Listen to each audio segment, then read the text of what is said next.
Hey everybody. So today I have a special guest. This is Miss Sophia. And Sophia is usually at the front desk at our office. She's one of our extremely valuable team members. And I don't know if you've ever seen her on a video before. You probably haven't, right? Because this is probably the first video we're doing together. Yeah.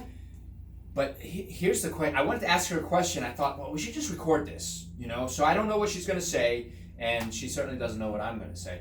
But the question is this. When you're at that front desk, do patients coming in or calling to schedule appointments, do they ever wonder, is chiropractic dangerous? Yeah, so I do have some patients that come in, they're nervous for the first time. They're asking me, is it going to hurt me? Is it going to break my neck? So I get that question all the time. All the time. Okay, so it's a valid question, right? So you may be wondering that too if you've never been to a chiropractor. Now, let me ask you this. You've been adjusted? Yes. How many times? Once or twice? A lot more than that, yes. A lot more than that, right? And so do you plan to continue to get adjusted? Yes, 100%. And does it help you? Yes. What does it do for you? What does getting chiropractic care do for you? So I originally had migraines a long time ago. I would spend 3 weeks with a migraine.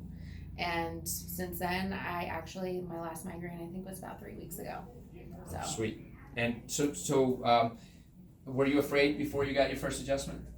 Well, I started when I was 9, so I was a little nervous. Yeah. Absolutely. Any 9-year-old would be. Now, do you have any family members that also get chiropractic care? I do. Yeah, my kids, both my parents, and all of my siblings have been here at one point.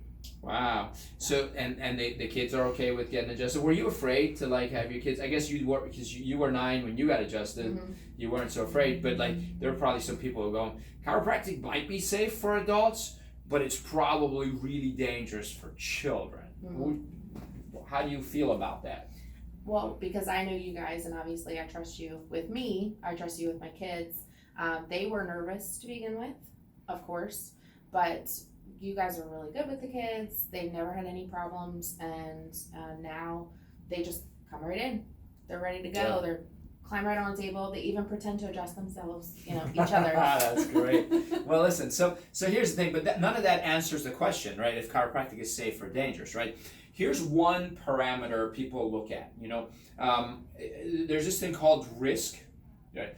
And risk is measured by how much an insurance company is willing to indemnify a professional, right? So for example, if I wanted to go get life insurance and my profession was diffusing bombs for the bomb squad with the police department, right, or the FBI.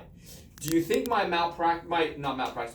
life insurance premium would be low or would it be high? Probably pretty high. Yeah, because if I want to get a $1 million life insurance policy and I jump out of airplanes for a living, they're going to be like, either we won't insure you because you're too risky, or you're going to have to pay a lot of money, or you have to promise that if you die by jumping out of the plane, we don't have to pay you. We'll only pay your policy if you die of something else. These things are going to be exempt, right? They're going to do that. So believe it or not, practitioners, doctors of different specialties, they all also have this thing called malpractice insurance, right? So if a doctor makes a mistake and a patient gets injured, the patient will sue the doctor, and the doctor's malpractice insurance will, go to court and decide if it's a valid lawsuit. They'll pay the patient who got injured, rightfully so. Now, in this state where we are, and we're in Maryland right now, we're still in Maryland. Yeah. Good. So, in the state of Maryland, practitioners need to be covered for $3 million.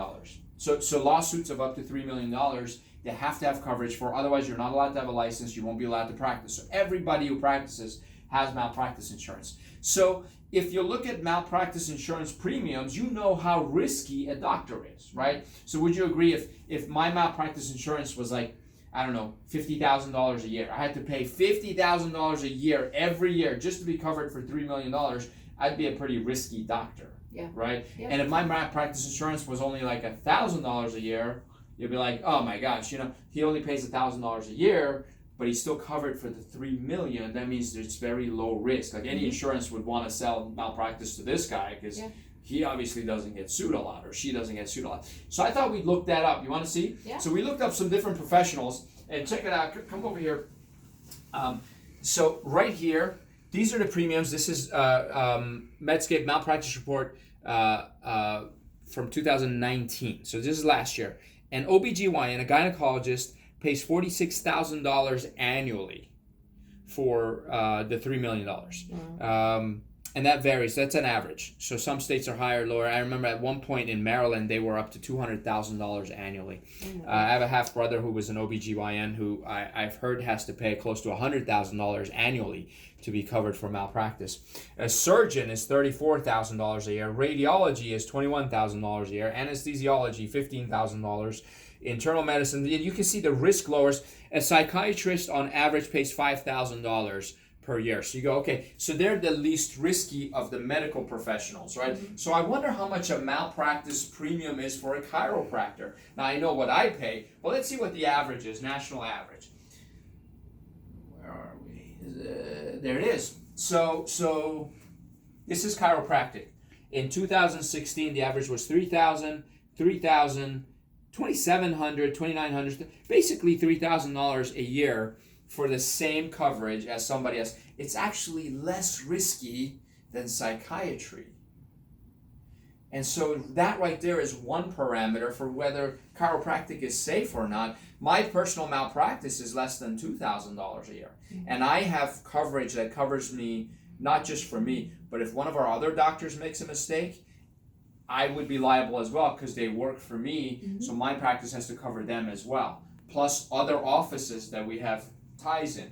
So it covers 2 offices, multiple doctors, and it's still less than $2,000 a year for a coverage of $3 million. How much risk would there be to something like that? If chiropractic was hurting people, I guarantee our premiums would be a whole lot higher than this for a $3 million lawsuit. Now, most people also go, are chiropractors educated? because there's different education, right? Every doctor pretty much has to have 4 years of undergraduate work, and then they go to chiropractic school or medical school or whatever else they go to get that doctorate. Chiropractic is the same. So I thought it'd be great to show the difference. Like, what is a chiropractor's education?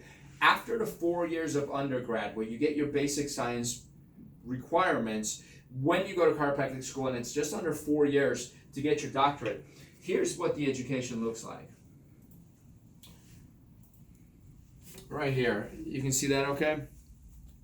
So this column is chiropractic students.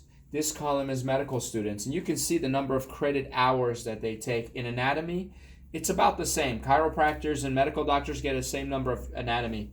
Chemistry, we're less. We don't deal with as much pharmaceuticals. We don't need as much chemistry.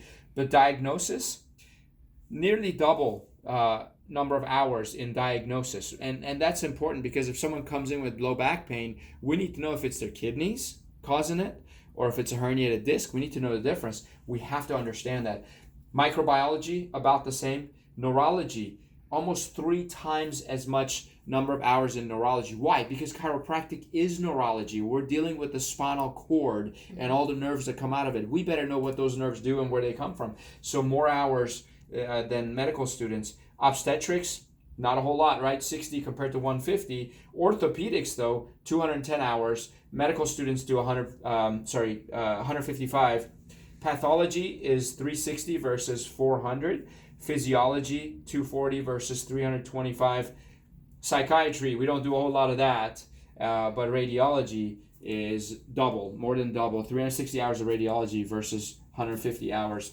So chiropractic education is very comparable to a medical doctor's education. It's just we don't understand the pharmaceutical sides of it as much, which is why we don't prescribe medicine, we don't discuss medicine, we don't recommend anything as far as that's concerned. Other than that, we are trained just like regular doctors, except our malpractice is lower because the risk is lower. So if you've ever wondered what chiropractic is and whether it's safe or not, what do you think? Based on the numbers, do you think chiropractic is safe? Yes, I would think so.